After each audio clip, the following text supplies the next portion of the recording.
Hi, welcome to Maptive. In this tutorial, we're going to create groups within your map, even if you don't have the groups in your data yet. First, we'll go over to the Data tab. If you don't already have a column for these groups, you can add this now. And we're just going to find that Add a New Column button. Clicking this will open up the dialog box. You can name this column anything you'd like. I'm just going to call it category for this example.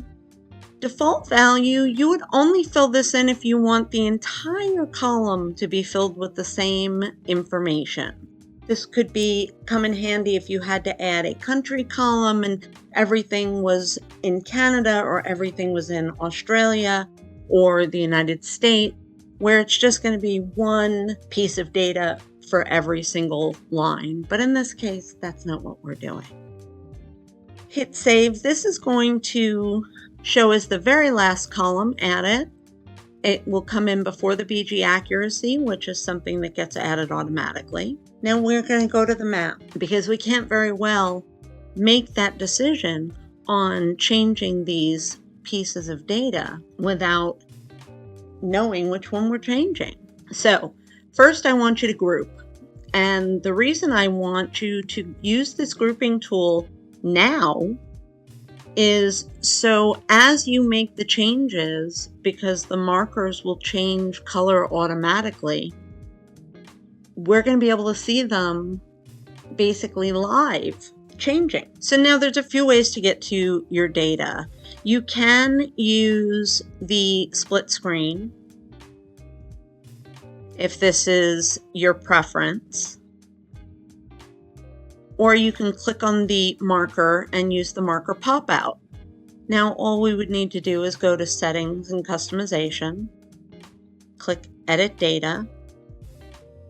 We're going to scroll down to that new category column.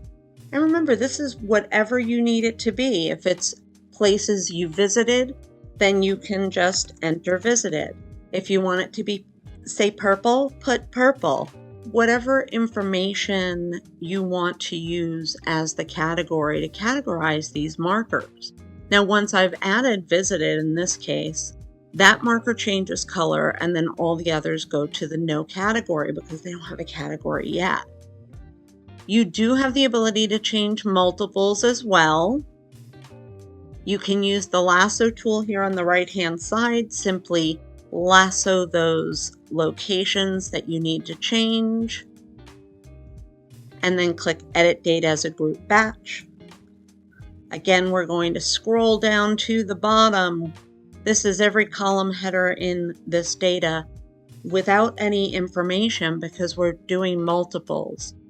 Only the cell that we change will change for these markers. As long as we leave these alone and we don't check the boxes next to them, making them blank, we'll be okay. So now I can make all of these visited too. And once I hit save, that's going to update the markers and the lines of data. And now we have a third color because I made a different information. So you can do these individually, you can do these in bulk, but this is the way you can create groups within your map when you didn't have the information in your data. Of course, if you have any questions, please feel free to reach out to us. Thanks for watching. Bye.